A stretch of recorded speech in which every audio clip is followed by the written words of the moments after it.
찾으셨으면 우리 함께 봉독하겠습니다. 10절부터 20절까지.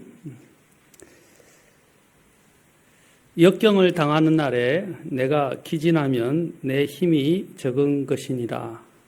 내가 만일 죽음으로 끌려가는 자들과 죽임 당할 자들을 구출하려 하지 아니하고 말하기를 보라. 우리는 그것을 알지 못하였노라 할지라도 마음을 살피시는 이가 그것을 깊이 생각하지 아니하시겠느냐. 또 내 혼을 지키시는 이가 그것을 알지 아니하시겠느냐. 그분께서 각 사람의 행위대로 각 사람에게 보응하지 아니하시겠느냐. 내 아들아, 너는 꿀을 먹어라. 그것이 좋으니라. 벌집을 먹으라. 그것이 내 입맛에 다니라. 지혜를 아는 것이 내 혼에게 이와 같으리라. 내가 그것을 얻으면 보상이 있겠고 너의 기대하는 바가 끊어지지 아니하리라. 오 사악한 자여, 어려운 자의 거처를 치려고 숨어 기다리지 말고 그의 안식하는 처소를 노략하지 말라. 의인은 7번 넘어질지라도 다시 일어나려니와 사악한 자는 넘어져서 해악에 빠지리라. 내 원수가 넘어질 때에 기뻐하지 말며 그가 걸려 넘어질 때에 마음으로 즐거워하지 말지니 주께서 그것을 보시고 기뻐하지 아니하사 자신의 진노를 그에게서 옮기실까 염려하노라. 너는 악한 자들로 인하여 초조해하지 말며 사악한 자를 부러워하지 말라. 악한 자에게는 보상이 없으며 사악한 자의 등잔불은 꺼지리로다. 기도하겠습니다. 주님, 오늘도 저희와 함께 하셔서 또한 말씀을 통해서 우리에게 힘을 주시고 소망을 주시고 지혜를 주시고 권능을 주시고 또 저희들이 이 말씀을 통해서 주님이 주시는 경고도 받고 또 권면도 받고 또 하나님의 말씀을 듣고 깨달아 알 수 있도록 인도해 주옵소서. 주님, 저에게는 정말 주님이 필요하고 주님의 말씀이 필요합니다. 이 시간 주님의 도우심을 간절히 구합니다. 성령께서 처음부터 끝까지 우리의 마음을 주장해 주시고 인도해 주시고 이끌어 주옵소서. 그리고 모든 영광을 주님께서 받아 주시옵소서. 감사함이 예수님의 귀한 초남을 받들어 기도합니다. 아멘.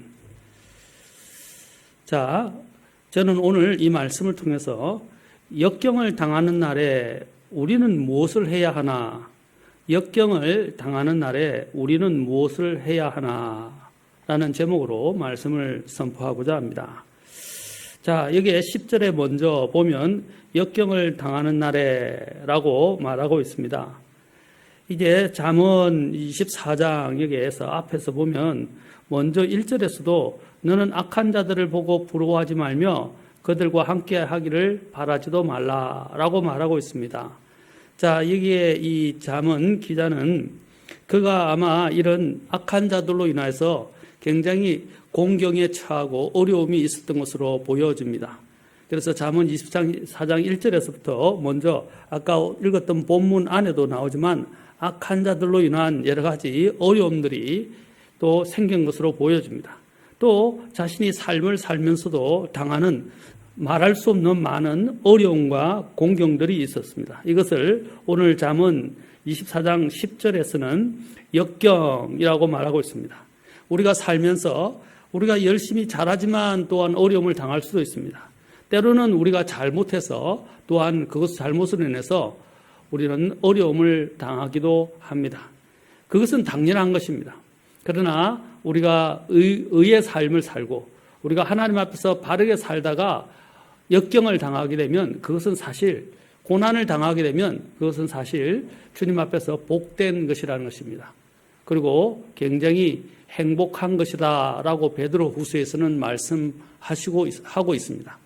선을 행하다가 우리가 악을 행하는 것이 아니라 선을 행하다가 의롭게 살다가 경건하게 살다가 또 하나님 앞에 거룩하게 또한 살다가 이런 어려움을 당하는 것은 정말 복된 것입니다. 그것은 우리가 오히려 기뻐해야 할 일이고 또 하나님께 영광을 돌려야 할 것입니다.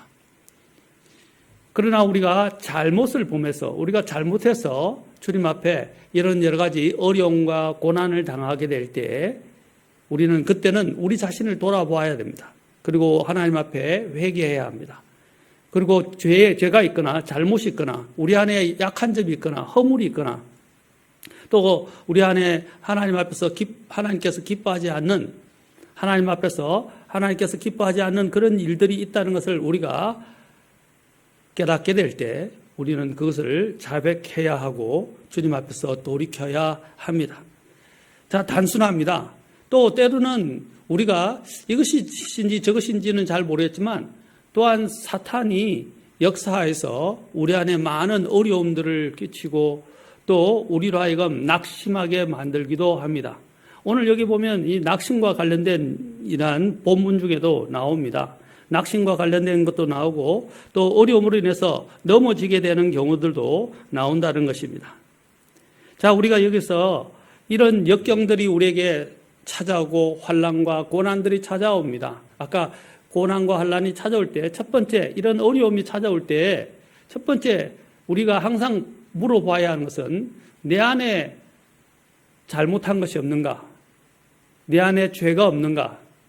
내 안에 하나님 앞에서 합당하지 않은 것이 없는가? 내 안에 불순종한 것이 없는가? 또 내 안에 허물이 없는가? 부족함이 없는가? 이런 것들을 하나님 앞에서 정직하게 물어보아야 됩니다. 사실 많은 문제들이 내가 하나님 앞에 의롭게 살려고 하고 하다가 나온 문제가 아니라 내 안에 이런 약한 성정, 육신적인 문제, 욕심, 정욕, 그리고 또 내 안에 있는 이런 잘못된 마음들, 생각들, 이런 것들이 사실 나로 하여금 고난에 어려움에 처하게 되게 만든다는 것입니다. 그러나 우리가 정말로 아까 이야기한 것처럼 주님 앞에서 의롭고 거룩하고 경건하게 살다가 이제 이런 정말 때하는 어려움을 당했을 때 오히려 우리는 그것으로 인해서 낙심하지 말고 기뻐해야 합니다.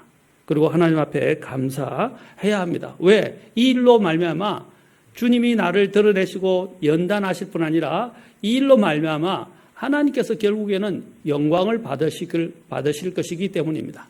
우리가 이 세상을 살아가면서는 항상 어려움에 직면하고 문제들에 직면하게 되어 있습니다. 그러한 문제들을 직면할 때 우리가 내가 잘못해서 이런 문제들을 직면했는지 내가 정말 잘하는 가운데서 이런 어려움에 직면했는지를 우리는 먼저 생각해 봐야 되고 두 번째로 우리가 깊이 생각해야 할 것은 이런 문제들에 대해서 내가 어떻게 반응하고 있는가 하는 것입니다. 내가 어떤 태도로 이것을 대하고 있는가 하는 것입니다. 어떤 사람들은 아까 낙심해서 그렇죠? 어떤 사람은 또 이것으로 인해서 믿음에서 떨어져 나가는 사람도 있어요. 그러나 어떤 사람들은 이것으로 인해서 자신을 더 돌아보고 하나님께 도움을 구하고 또 하나님이 주시는 그 능력과 지혜를 힘입어서 또 말씀의 위로를 힘입어서 다시 일어서서 주님 앞에 나아가는 사람들이 있다는 것입니다. 여기서 오늘 본문 10절에 보십시오. 10절에서 역경을 당하는 날에 내가 기진하면 내 힘이 적은 것이니라 라고 그랬어요. 역경이 아까 두 가지가 다 올 수 있다고 그랬어요. 자, 또한 또 한 가지 더 아까 이야기한다면 사탄이 우리에게 이러한 역경을 당하도록 또한 할 수 있다는 것입니다. 그것은 대표적으로 그러한 예들은 우리는 욥을 통해서도 알 수 있습니다. 자, 어떻든 간에 역경이 다가오는 날에 여기 역경을 당하는 날에 내가 기진하면 내 힘이 적은 것이니라. 자, 역경을 할 때 여기서 말하는 요지는 무엇입니까? 기진하지 말라 이 말입니다. 포기하지 말라 이 말입니다. 물러서지 말라 이 말입니다. 우리가 기진한다라고 이야기할 때 이 킹제임스 성경에서는 여기서 바로 faint라고 되어 있어요. 완전히 그냥 몸에 기운이 싹 빠지고 이렇게 막 주저앉는 것처럼 실신하는 것처럼 우리가 주저앉는 것을 말하는 것입니다. 자, 여기서 역경을 당하는 날에 내가 기진하면 내 힘이 적은 것이다. 그것은 바로 내 안에 있는 것이 어떤 것인지를 드러내는 것입니다. 우리는 이런 것을 통해서 그 사람의 믿음을 볼 수 있습니다. 우리가 이 세상을 살아가면서 어려움을 당할 때 낙심할 수도 있습니다. 또 그 어려움이 너무 벅차고 힘들어서 발을 동동 구르면서 주위의 사람들에게 도움을 구해보지만 또 주변에 있는 사람들도 아무 도움이 되지 못할 때도 있습니다. 그럴 때는 우리가 항상 도움을 구할 수 있는, 항상 우리를 도우시는 분이 계시다는 것입니다. 그것은 바로 우리 주님이십니다. 우리 주님은 우리를 포기하지 않습니다. 우리 주님께서는 우리를 외면하지 아니하십니다. 우리 주님께서는 졸지도 주무시지도 아니하시고 우리를 늘 지켜보고 계신 분이십니다. 우리가 항상 일어설 것을 주님께서는 말씀하십니다. 그런데 어떤 때는 우리가 인간이기 때문에 내가 아무리 주님을 또 믿는다고 이야기하고 또 주님께 기도를 해보지만 주님이 안 계신 것처럼 느껴지고 주님이 또한 내가 불러도 주님께서 우리가 불러도 대답을 하지 않으시는 것처럼, 주님께서 대답하지 않으신 것처럼 느껴질 수도 있습니다. 그럴 때 우리는 더 마음에 낙심을 하게 됩니다. 하나님은 과연 나를 사랑하시는가? 하나님은 과연 나와 함께 하시고 계신가? 하나님은 과연 나를 돌보시는 분이신가? 하나님은 내 기도를, 내 지금 처지를 돌아보시고 내 기도를 듣고 계신가? 라고 이야기할 수 있습니다. 그러나 하나님은 변함이 없으십니다. 문제는 우리의 마음의 문제입니다. 우리의 마음이, 낙심이라는 것은 마음이, 그렇죠? 마음이 용기를 잃어버리고 마음이 처져버리는 것을 말하는 것입니다. 절망 가운데 빠지는 것을 말하는 거예요. 낙심 아닙니까? 마음이 떨어진다라는 것입니다. 마음이 떨어지는 이런 마음, 이런 것들은 하나님에게서 기인된 것이 아니라 사실 내 마음이 그렇게 생각하는 것입니다. 사람은 생각에 의해서 그런 마음들이 자꾸 생기게 됩니다. 생각은 그런 마음의 감정들을 불러일으키고 또한 그런 생각에 의해서 사람들은 움직이게 되어 있습니다. 어떻게 생각하느냐가 달라지는 것입니다. 여기도 보면 아까와 같이 하나님이, 내가 아무리 하나님께 도움을 구하고 또 하나님 앞에 나아가서 기도를 해도 하나님이 돌보지 않는 것처럼, 하나님께서 또 기도에 응답하지 아니하시는 것처럼 느껴지는 것이지 실상은 그렇지 않다는 거예요. 그래서 제가 항상 말씀드리지만 우리는 느낌에 의존하는 사람들이 아니에요. 우리는 감정에 의해서 끌려가는 사람들이 아닙니다. 우리는 냉철해야 합니다. 하나님의 말씀을 가지고 냉철하고 깨어 있어야 합니다. 정신을 차리고 있어야 됩니다. 정신을 차리다는 것은 이성적이 되어야 하는 것입니다. 우리는 이성으로 살아가는 사람이, 제가 말하는 이 이성은 하나님 말씀 앞에서 똑바로 정신을 차리고 깨어 있는 상태를 이야기하는 것입니다. 우리는 이런 마음의 감정에 의해서 믿음 생활을 하면 안 됩니다. 제가 늘 이야기하죠. 그리고 항상 성경을 가르치는 목회자들이나 선교사님들이나 또한 그 성경교사들이 늘 이야기합니다. 감정이 우리를 끌어가게 하지 말고 항상 냉철하게 생각하고 주의 말씀에 따라 그 말씀에 믿음을 두고 믿음에 따라 움직이라라는 것입니다. 믿음에 따라. 이때 이 믿음은 감정이 올 수도 있고 오지 않을 수도 있어요. 그 하나님의 말씀을 믿는 믿음은, 그렇죠? 감정이 오고 안 오고의 문제에 따라서 움직여지는 것이 아니라 감정이 없음에도 불구하고 하나님 말씀이 그렇다면 네, 그렇습니다. 네, 주님 그렇게 순종하겠습니다. 라고 우리는 이야기하고 따라가야 할 필요가 있습니다. 그러나 그게 사람은 또한 감정을 갖고 있기 때문에 그게 뜻대로 잘 안 됩니다. 그렇게 생각하고 그렇게 분명히 맞다는 것은 아는데 그 맞다고 아는 것에 따라서 움직여지지 않는다는 거예요. 이스라엘 백성들도 낙담했을 때, 이 낙심하고 낙담했을 때 그들은 어찌할 바를 모르고 하나님의 약속과 하나님의 그 권능을 그들은 어떻게 해요? 모조리 다 잊어버리고 그리고 그것을 의지하지 않았다는 것입니다. 민수기에 보면 이제 이스라엘 백성들이 가나안으로 가기 전에 우리가 정탐꾼들을 먼저 보냈습니다. 정탐꾼들이 그렇죠? 소식을 가지고 왔을 때 이스라엘 백성들이 오히려 그 소식을 들었을 때 2명만 빼놓고 10명의 다른 정탐꾼들이 전해준 부정적인 소식에 의해서 마음이 그냥 낙심해 버렸어요. 분명히 하나님께서 들어가라. 내가 그 젖과 꿀이 흐르는 가나안 땅을 너희에게 주겠다라고 말씀하셨어요. 그런데도 그들은 그것보다도 부정적인 소식을 전하는 사람들의 이야기에 귀를 기울였다는 것입니다. 그리고 마음이 빼앗기게 되고 마음이 결국은 절망 가운데 빠지고 낙심하게 되었습니다. 그러자 이제 모세가 어떻게 해서 너희가 하는 모세를 통해서 하나님께서 말씀하시기를 너희가 어찌하여 이스라엘 자손을 낙심하게 하여 주께서 그들에게 주신 땅으로 건너가지 못하게 하려느냐라고 주님께서 이 말씀을 기록하게 하셨다는 사실입니다. 자, 여기서 정탐꾼들이 정해주는 그 말 가운데서 그런 소식을 듣고 이스라엘 백성들이 낙심했다라고 그랬습니다.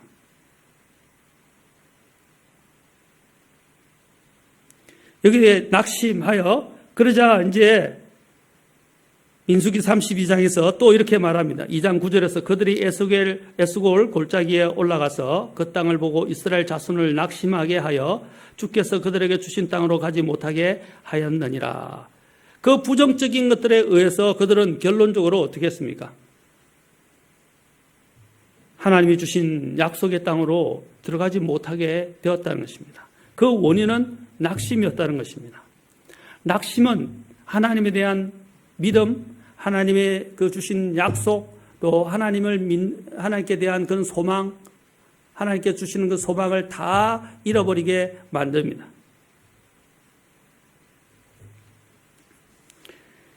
신명기에서도 바로 민수기 이때의 사건들을 기록하면서 계속해서 여기서 언급하는 것이 무엇입니까? 낙심이었습니다. 신명기 1장 28절에서 이 부분을 다시 언급하면서 이렇게 말, 우리 형제들이 우리를 낙심하게 하며 말하기를 이라고 되어 있습니다. 그 백성은 우리보다 크고 키가 크며 그 도시들은 크고 성곽이 하늘에까지 닿았으며 또한 우리가 거기서 아낙 족속의 아들들을 보았노라 하는도다 하기에, 여기에서 아낙 족속들은 거인들이었죠. 그래서 그 거인들을 볼 때 자신들은 메뚜기처럼 느껴졌다는 것입니다. 그래서 낙심해서 그들은 들어가지 못했습니다. 주님께서 그들을 두려워하지 말고 들어가라 그랬습니다. 내가 너희들에게 그 땅을 주리라고 약속하셨습니다.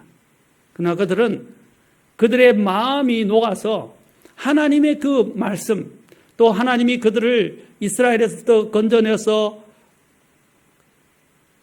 광야 생활을 거치는 동안 하나님께서 그들을 인도하시고 돌보시고 먹이시고 입히시고 돌봐주신 것들, 그리고 원수들을 물리치신 것들, 이 모든 하나님께서 해주신 역사들 깡그리 다 잊어버렸다는 것입니다. 여러분, 역경이 찾아오게 되면 사람들의 마음이 이렇게 무너지게 됩니다. 다시 한번 우리가 잠언 24장 10절에 보면 역경을 당하는 날에 내가 기진하면 내 힘이 적은 것이니라. 여러분, 이 힘은 어디서 오는 것입니까? 믿음에서부터 오는 것입니다. 또한 우리가 살면서 우리에게 이러한 죄들로 인해서 우리가 낙심할 때도 있습니다. 죄로 인해서. 여러분, 죄는 우리를 아프게 하고 힘들게 합니다. 그리고 죄는 우리를 정말 하나님 앞에서 우리 죄책감을 느끼고 하나님의 얼굴을 도저히 들고 쳐다볼 수 없도록 만들어 줍니다. 이런 죄의 문제는 오히려 더 쉽다고 할 수 있어요. 왜냐하면 하나님께서 이미 분명한 약속을 주셨잖아요. 빨리 자백하고 주님께로 돌이키라. 그리고 주님의 약속을 믿고 주님 앞에 말씀으로 자신의 앞에 말씀을 가지고 주님 앞에 자백하고 그 자백한 것을 통해서 주님 앞에서 용서를 받고 또 씻음을 받고 그 다음에 자유함을 얻을 수 있다는 것입니다. 주님께서는 이미 약속하셨습니다. 이 죄를 해결하지 않고 갖고 있다면 점점 우리는 더 깊은 수렁으로 빠져갑니다. 죄는 왜냐하면 엄청난 무게를 갖고 있거든요. 우리를 아래로 끌고 갑니다. 우리의 죄악들을 보면 우리는 절망적일 수밖에 없습니다. 그러나 우리가 날마다 이 죄를 짓지만 그럼에도 불구하고 주님의 긍휼은 더 크다는 것을 생각할 때마다 우리는 얼마나 감사한지 모릅니다. 이런 죄악으로 인해서 낙심하게 되는 경우는 오히려 쉽다는 것입니다. 시편 40편 12절에도 보면 이 시편 기자가 이렇게 말합니다. 셀 수 없이 많은 재앙들이 나를 에워싸고 내 불법들이 나를 붙들므로 내가 위를 볼 수도 없사오며 그것들이 내 머리털보다 더 많음으로 내가 낙심하나이다. 자, 많은 재앙들로 인해서 그가 낙심하였고, 두 번째로 여기 보면 또한 죄들로 인해서 위를 볼 수도 없을 정도조차 많은 죄들로 인해서 그는 낙담했다라고 됐습니다. 그런데 제가 아까 말씀드렸죠. 이 죄로 인해서 낙담한 부분, 이것은 주님 앞에서 주님께서 이미 해결책을 주셨습니다. 그리고 또한 이런 재앙들로 인한 문제들도 주님께서 우리에게 해결책을 주셨습니다. 우리가 낙담할 때 항상 생각해야 할 것은 항상 주님께서 이 낙담할 때 주님의 이 약속의 말씀을 보라고 말씀하십니다. 아까 이스라엘 백성들에게 주님께서 이미 그들에게 이 가나안 땅을 약속의 땅으로 주셨습니다. 그리고 약속해 주셨습니다. 들어가라. 내가 너희들에게 이 땅을 주겠다라고 말씀하셨습니다. 하나님이 우리에게 계시고 하나님의 말씀이 있는데 우리는 하나님의 말씀을 붙들기보다는 지금 눈앞에 펼쳐진 상황들이나 우리에게 들려오는 그런 부정적인 나쁜 소식에 의해서, 나쁜 이야기들에 의해서 우리의 마음들은 무너져 내리고 그 약속들을 붙들지 못한다는 것입니다.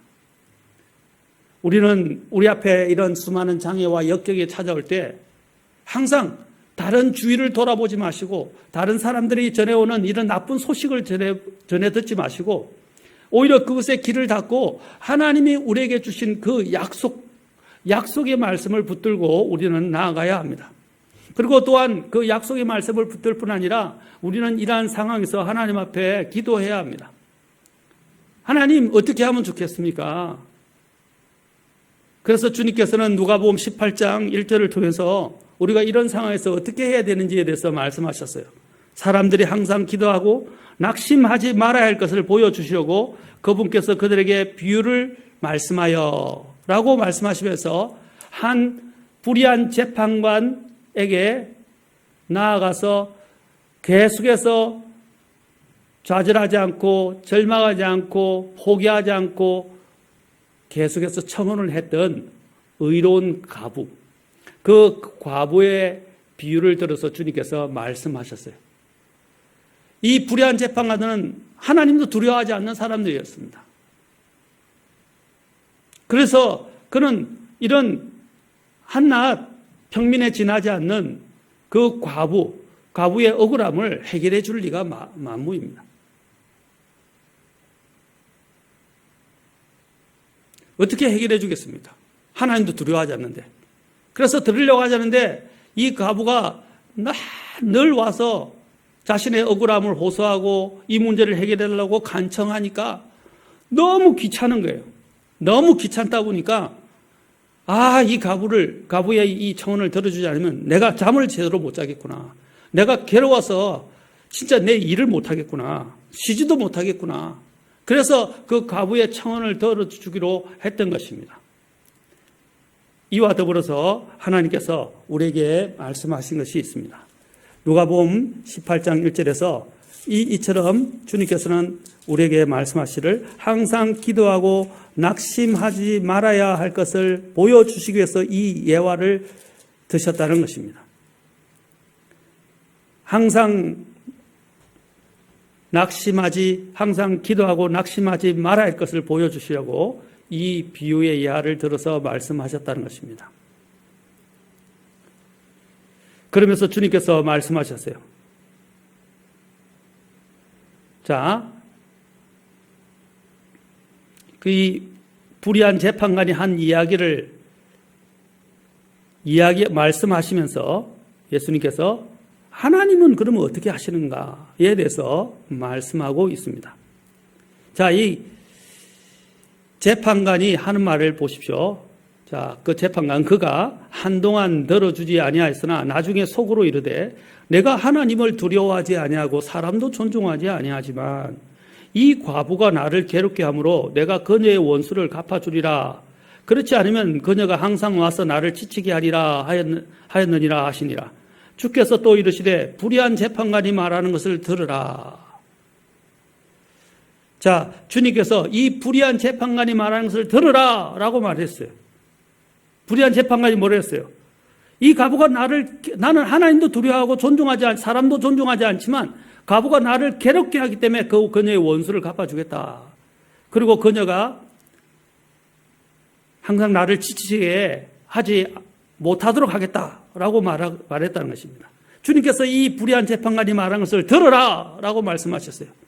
그러면서 결론적으로 이렇게 말씀하셨습니다. 비록 하나님께서 밤낮으로 자기에게 부르짖는 자들 곧 자기의 선택받은 자들을 향하여 오랫동안 참으실지라도 그들의 원수를 갚아주지 아니하시겠느냐.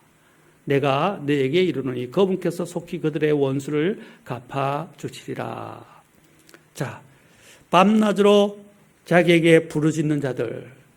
그래서 주님께서 밤낮으로 주님께 부르짖는 이 문제.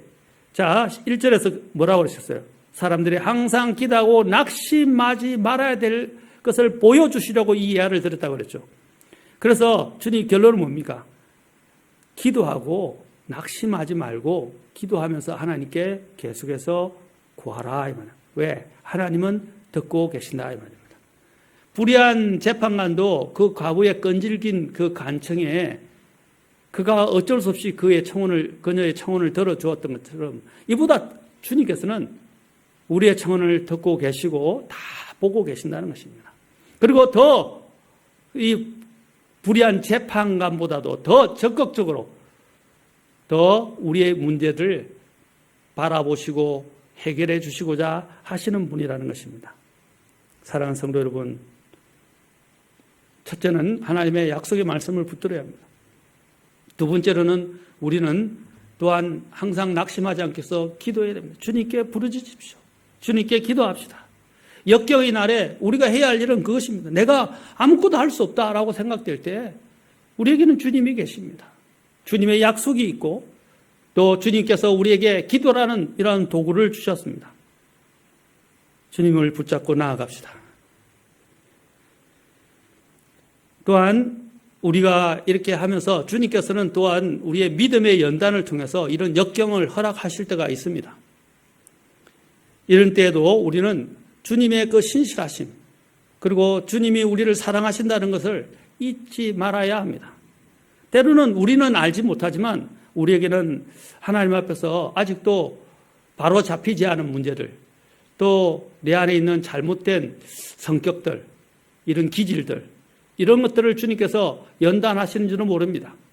우리 안에 있는 이런 것들을 더 순수하게 더 완전하게 더 거룩하게 더 의롭게 주님께서 우리를 만드시기 위해서 주님께서 이런 주변 상황들을 통해서 우리를 곤욕스럽게 하고 힘들게 하고 어렵게 할 수도 있습니다. 그것들이 어떤 상황이 될 수도 있고 제가 전에도 이야기한 것처럼 관계의 문제일 수도 있습니다. 우리는 이런 문제일 때 어떤 상황이나 관계만을 바라보면 안 됩니다. 그 배면에서 일하고 계시는 주님을 봐야 됩니다. 또 그 배면에서 우리를 낙심시키려고 또한 역사하고는 사탄의 역사를 보아야 됩니다. 하나님의 역사와 또한 사탄의 역사가 항상 같이 공존하고 있다는 것을 기억해야 합니다. 그러나 하나님은 그 위에 계셔서 모든 것을 다 관장하시는 분이시죠. 결론적으로 이야기하면 다 모든 것이 하나님의 관장하에 있다는 것입니다. 그래서 히브리서 12장 5절에 보면 주님께서 징계하실 때 바로 사랑하는 자들을 징계하신다라고 말씀하고 있습니다. 사랑하는 자들을 징계하신다라고 그랬어요. 그때 주님께서 사랑하는 자식들을 징계하실 때에 이렇게 말씀합니다.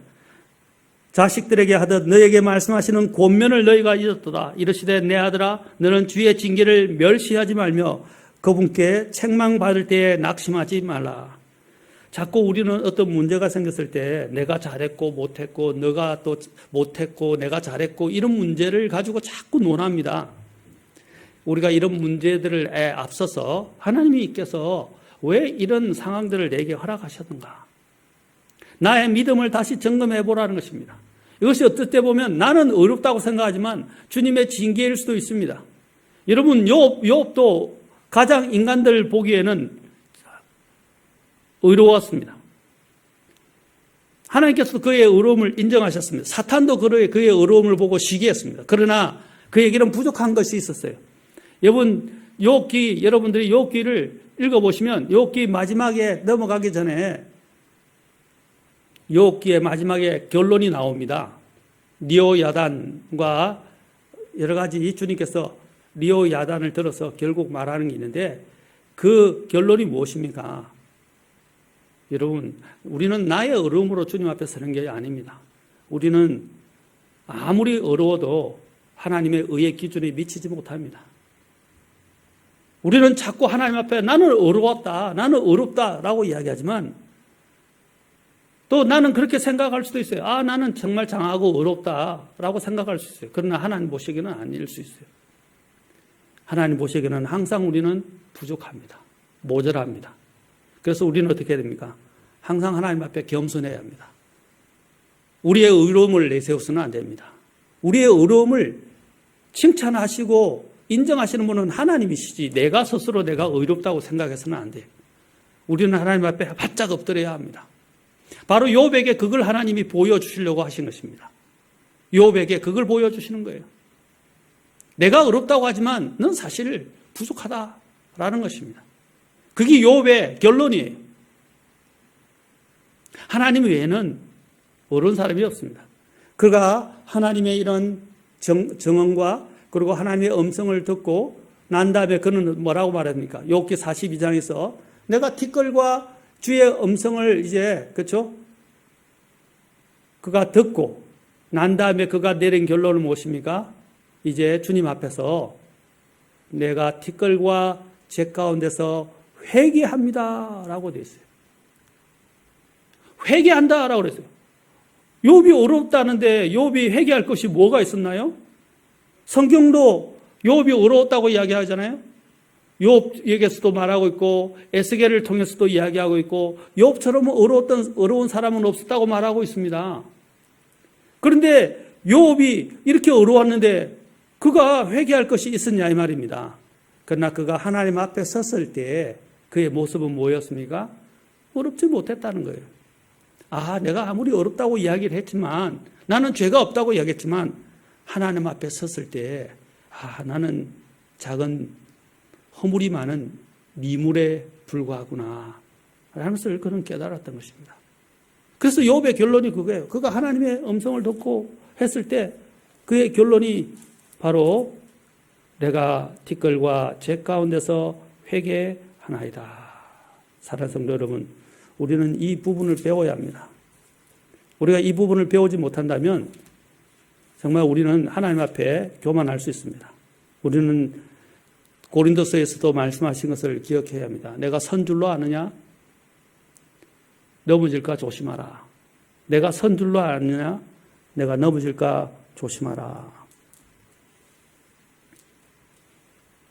자, 욥의 결론을 제가 한번 읽어보드리겠습니다. 42장 5절부터 6절에 보면 이렇게 말씀하십니다.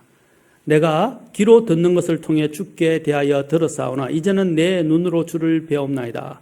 그는 어렵다고 이야기했지만 주님의 하신 말씀을 듣고 주를 직접 배웠고 나니까 어떻게 해요? 자신이 얼마나 냄새가 나는 또 부족하고 연약한 죄인인지를 깨달았어요. 그래서 6절에서 이렇게 그러므로 내가 내 자신을 몹시 싫어하고 아까 그랬잖아요. 자신이 정당하고 의롭다고 그렇게 그는 변명했었습니다. 그렇게 주장을 했었어요. 일관되게.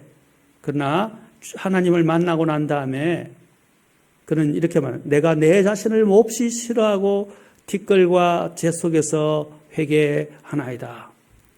티끌과 재 속에서 회개하나이다. 사랑하는 성도 여러분, 누가 하나님 앞에서 의롭다고 할 수 있습니까? 나는 괜찮았는데 왜 내게 이런 일이 일어납니까? 내게는 잘못이 없었는데 왜 내게 이런 억울한 일을 당하게 하십니까?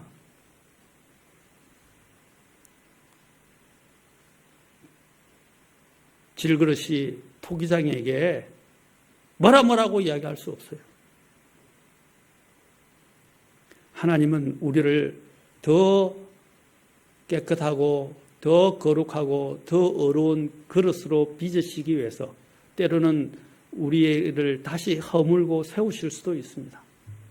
그럴 때 우리는 그 토기장에게 그 질그릇이 왜 나를 이렇게 만드느냐라고 말할 수 없어요.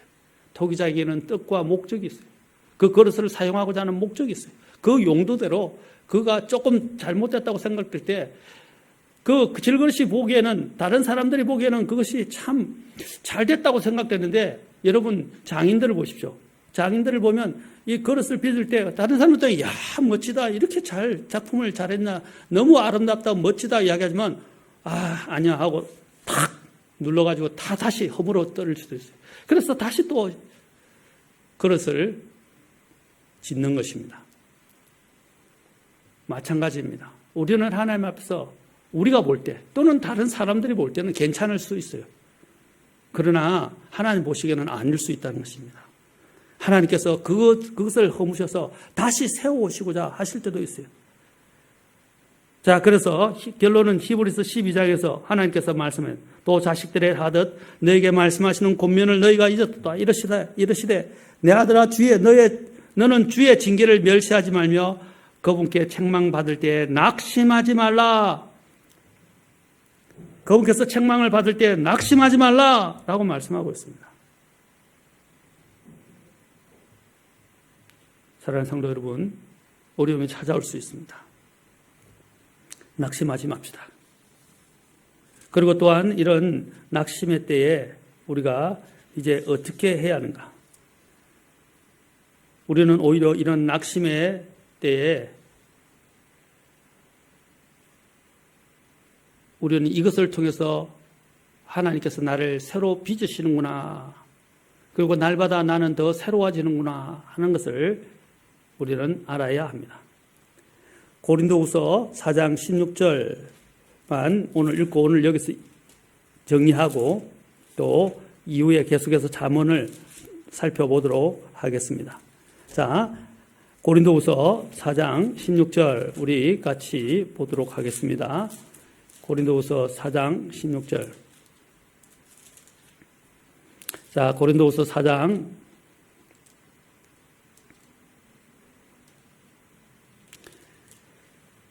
이런 까닭에 우리가 낙심하지 아니하노니 우리의 겉사람은 썩어 없어져도 속사람은 날마다 새로워지는도다.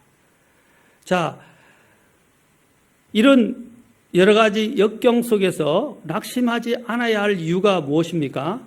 우리의 겉사람은 썩어 없어지면 속사람은 날마다 더 새로워지고 더 강건해진다는 것입니다.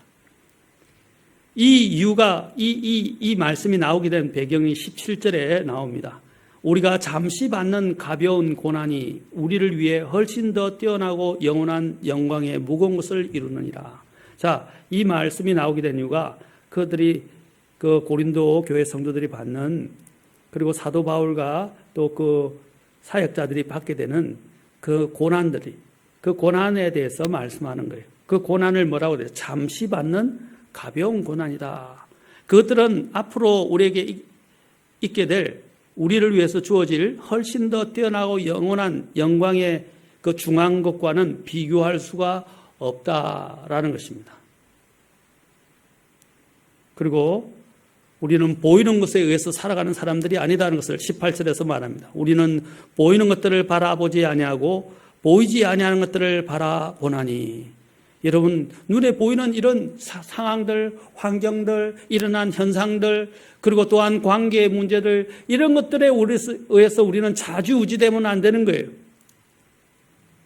우리는 그것은 보이는 것이지만 그 보이지 않는 것들을 우리는 바라봐야 합니다. 그 뒤에 사탄의 역사, 또한 하나님의 역사, 하나님의 관장하심, 그리고 이 일을 겪고 난 다음에 우리가 받게 될 또한 영광들, 또한 칭찬들, 또 주님 앞에서 연단받은 후에 갖게 될 그 귀중한 믿음의 모습들, 이런, 그리고 하늘에서 받게 될 상급들, 이 모든 것들을 총체적으로 우리는 바라봐야 합니다. 영적인 것이며 이거는 보이지 않는 문제예요. 그러면서 이렇게 말합니다.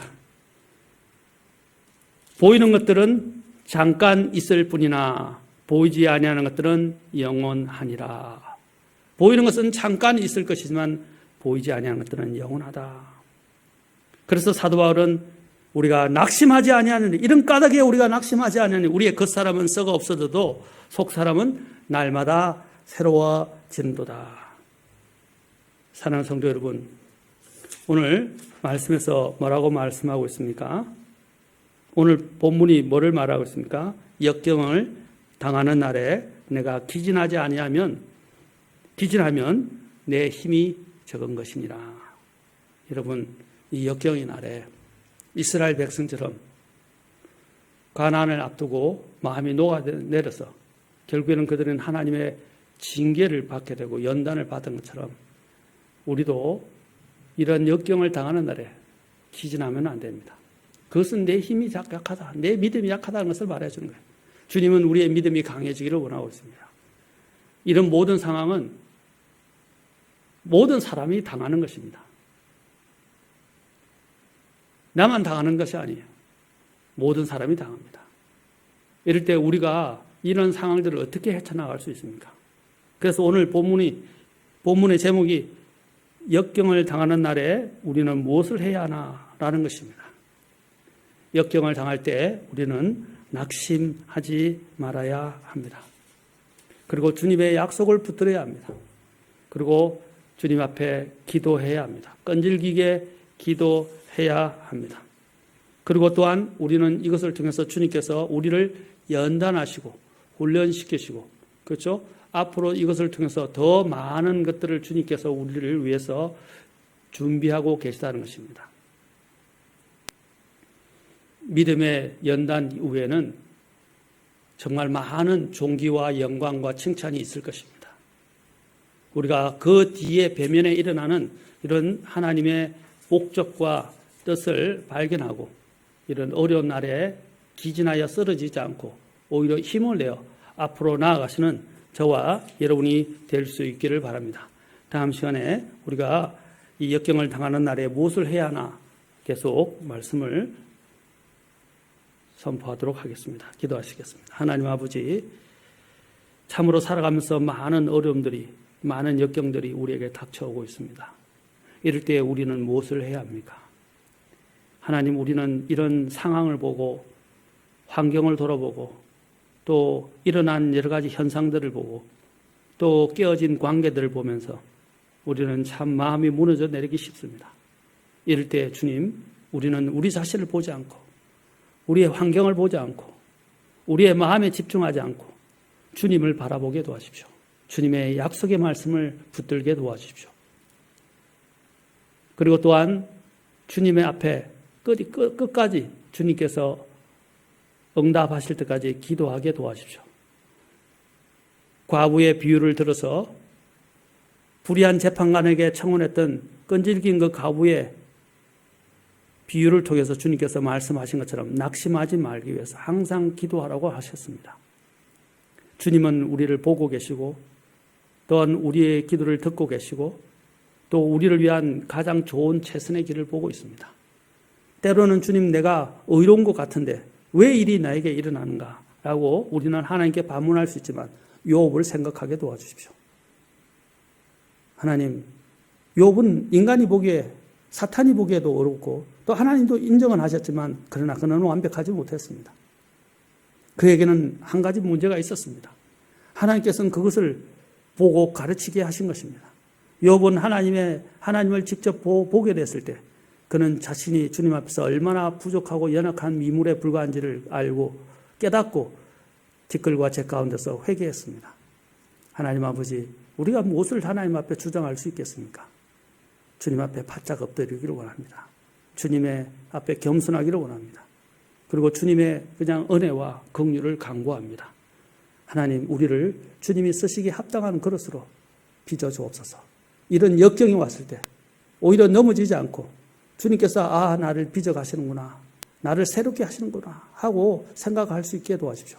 우리의 겉사람은 후패하지만 썩어가지만 우리의 속사람은 날마다 새로워집니다. 우리는 보이지 않는 것들을 위해서 나아가는 사람입니다.